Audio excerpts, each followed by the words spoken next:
my voice steady despite the chaos inside. "Hi," she replies, biting her lip nervously. "Thanks for coming. Let's cut to the chase, Jen. I want to know why." "Why him?" My tone is sharp, filled with the hurt and betrayal that has festered since I first discovered the truth. She looks down at her coffee cup, swirling the contents as if the answer lies within. "It's complicated," she finally says, her voice barely above a whisper. "Complicated?" I scoff. "You made a choice, Jennifer. You chose to betray me. How is that complicated?" "It wasn't planned," she insists, looking up, her eyes pleading for understanding. "Things just happened. Things just happened." I can't contain my disbelief. "So you mean to say that you just stumbled into his arms?" What a convenient excuse. "Please, let me explain." Her voice rises slightly, drawing a few curious glances from nearby tables. "I've been feeling so alone. You're always gone on business trips, and I've been doing that for us. To provide for this family. I thought you understood that." My voice booms, attracting more attention. "Do you even hear yourself?" she snaps, her frustration spilling over. "You're so focused on work that you've neglected me. I needed someone who was there, who could listen." The truth in her words slices through my anger like a blade.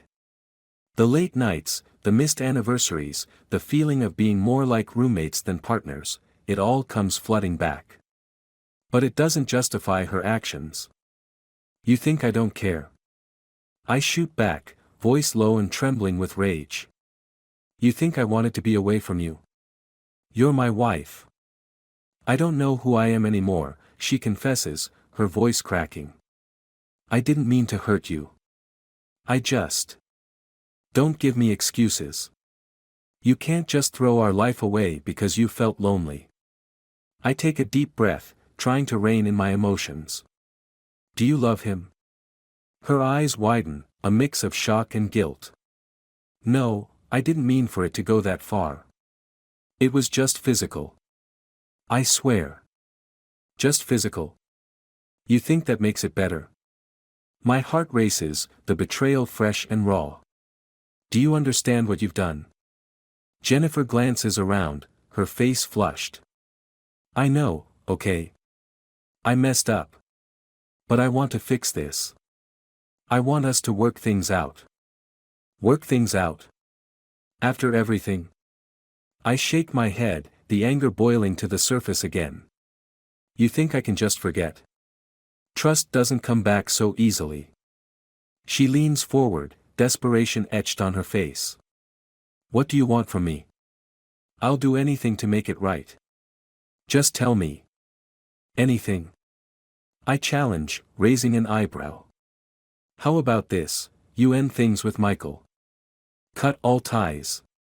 No more contact, and I need proof that it's done." Jennifer opens her mouth to respond but hesitates, fear flickering in her eyes. "But. No buts. You brought this on yourself. This is your chance to prove you want this marriage back. If you can't do it, then there's nothing left for us." The weight of my words hangs between us, charged and heavy. She looks down, tears threatening to spill over. "I'll do it," she finally whispers, resolve beginning to surface. "Good. We'll meet again in a week," I say, feeling a strange mix of satisfaction and dread. "If I find out you've lied to me again, it'll be over. No second chances." "Okay," she replies, her voice shaky but resolute. As I stand to leave, I take one last look at her, the woman I once loved fiercely now marred by betrayal. "You better make this right, Jen," I say, my heart heavy with uncertainty. Because I'm not playing games anymore.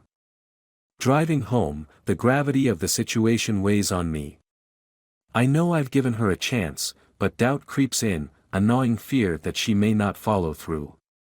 I pull into my driveway, my mind racing with thoughts of revenge. Revenge. That word lingers in my mind, a promise I've made to myself. If she thinks this will blow over, she's mistaken. I'll give her a chance to prove her commitment, but in the back of my mind, I'm already crafting a plan for the next steps. I need to gather more evidence, more information on her affair, and perhaps make Michael's life a living hell too. I pull out my phone, my heart racing as I start searching for any way to dig deeper into this mess. I will not let her betrayal go unpunished. Tomorrow, I'll install another tracker, this one on her phone. I'll know every step she takes, every word she speaks. The trust may be broken, but my resolve is stronger than ever. The storm of retribution is brewing, and soon enough, I'll unleash it upon her and her lover. I will make them understand the consequences of betrayal, and in doing so, I will reclaim the life they've threatened to destroy. A week passes, each day stretching out like a taut wire, and with each tick of the clock, my determination grows stronger. I've kept my promise to Jennifer, but I know she's been living on borrowed time. Today, it all comes to a head. I've decided to gather everything I have, every piece of evidence, and confront both her and Michael. After work, I drive to the coffee shop where we first met to finalize her betrayal. The familiarity of the place feels like a cruel reminder of everything that's fallen apart. I pull into the parking lot, my heart racing as I glance at my phone. Tonight, I'll expose the truth. I walk inside, scanning the room for any sign of Jennifer. My pulse quickens as I see her sitting alone at a corner table, nervously fiddling with her phone. When she spots me, a mix of relief and guilt crosses her face. "Hey," she says, forcing a smile that doesn't quite reach her eyes. "Let's get straight to it," I reply, my voice cold and unyielding. "Where's Michael?" "He's on his way," she says, glancing nervously at the door. "I told him I needed to talk." "Talk?" I scoff, pulling out a chair. "What's left to talk about? You've had a week to prove you want to fix this, and instead, you've been keeping secrets." "I did what you asked," she protests, but the panic in her voice betrays her. "I haven't seen him since that day. I swear." "Really?" I lean in, lowering my voice. "Then what's this?" I pull out my phone, opening the tracker app. The map shows her car parked outside his apartment just yesterday. Her face pales as she stares at the screen, horror dawning in her eyes. "No. I can explain," she stammers. "You don't need to explain anything, Jen," I cut her off, my voice a low growl. "I saw the location. You went back to him. After everything, you still chose him over me." "I was confused," she exclaims, her eyes glistening with tears. "I thought I could figure things out. I didn't want to hurt you." I slam my hand on the table, making her jump. "You've already hurt me. You think I could just forget that? This isn't just some misunderstanding. You've betrayed me, and now you expect me to believe you. Please," she begs, her voice trembling. "Just give me another chance. I'll do anything." Just then, the door swings open, and Michael walks in. He spots us and freezes, his expression shifting from confusion to realization. "What's going on?" he asks, his tone wary. I stand up, facing him head-on. "We were just discussing how you're a homewrecker. You really think you can just waltz back into our lives without consequences?" "Wait," Michael says, raising his hands defensively. "This isn't what it looks like." "Really?" "Because it looks like you're trying to take my wife," I snap, feeling the anger boil over. Jennifer stands up, panic in her eyes. "Stop. We can figure this out." "No, Jen, we can't," I say, my voice dropping to a low, dangerous whisper. "You've made your choice." Michael looks between us, sensing the tension. "This is insane. We can all just talk this out like adults, right?" "Talk? After what you did?" I shake my head. There's nothing left to say. Suddenly, an idea strikes me, one that's both cruel and satisfying. I pull out my phone again, holding it up for both of them to see. I have proof of your betrayal. You thought you could play with my life without facing the consequences. I've documented everything. All your messages, every time you lied. Jennifer's eyes widen in horror, and Michael's expression shifts to fear. You wouldn't. Oh, I would, I reply, feeling a twisted sense of power surge through me. I'm not just going to walk away from this. You think I'm going to let you live happily ever after? No. I'll make sure everyone knows what you've done. Please, don't do this, Jennifer pleads, tears streaming down her face. I'll leave him, I promise. It's too late for promises, I sneer, feeling the darkness settle over me like a shroud. You made your bed, now lie in it. I start to turn away, but Jennifer grabs my arm. You're not serious, are you? This will ruin me. Exactly, I say, pulling away from her grasp. I want you to feel the same pain you've inflicted on me. You thought I wouldn't find out. You thought you could just have both. Michael steps forward, desperation in his eyes. You can't just destroy our lives. Think about what you're doing. Think about what I'm doing. I laugh, the sound bitter and hollow. You think I care about you? You're nothing but a mistake I'm going to erase. With that, I walk out of the cafe, leaving them behind, their voices echoing in my ears. Please, don't. I hear Jennifer cry, but I don't look back. I know what I have to do. The next day, I spend hours compiling evidence of their affair, screenshots of messages, pictures from my trackers, everything I can find. I reach out to her friends and family, letting them know what's been going on. The feeling of control floods through me as I hit send on the last message. By evening, the fallout begins. I watch from a distance as Jennifer's world unravels. Friends call, family members show up, and Michael's name is dragged through the mud. I know I've struck where it hurts, and the satisfaction is a bitter pill to swallow. But soon enough, I realize the gravity of my actions. As I watch Jennifer's despair unfold, I feel a twist of regret. I wanted her to suffer, to understand the weight of her betrayal, but the pain I see in her eyes is unbearable. I receive a message from her later that night. You're a monster. I hope you can live with yourself. I stare at the screen, a coldness settling in my chest. I've become the villain in my own story. Days turn into weeks, and I find myself standing in front of our empty home, memories flooding back. I have destroyed her life, yet I feel hollow inside. This isn't victory, it's a loss for both of us. In the end, I realize that the hatred we shared has created an unbridgeable chasm between us. As I drive away for the last time, the weight of what I've done presses heavily on my heart. I wanted revenge, but all I found was emptiness. I take one last look in the rearview mirror, catching a glimpse of the life we once shared, and I know that our paths will never cross again. The hatred born from betrayal has severed any chance of reconciliation. In my quest for retribution, I've lost everything I ever cared about, and in that tragic realization, I find myself more alone than I ever imagined possible.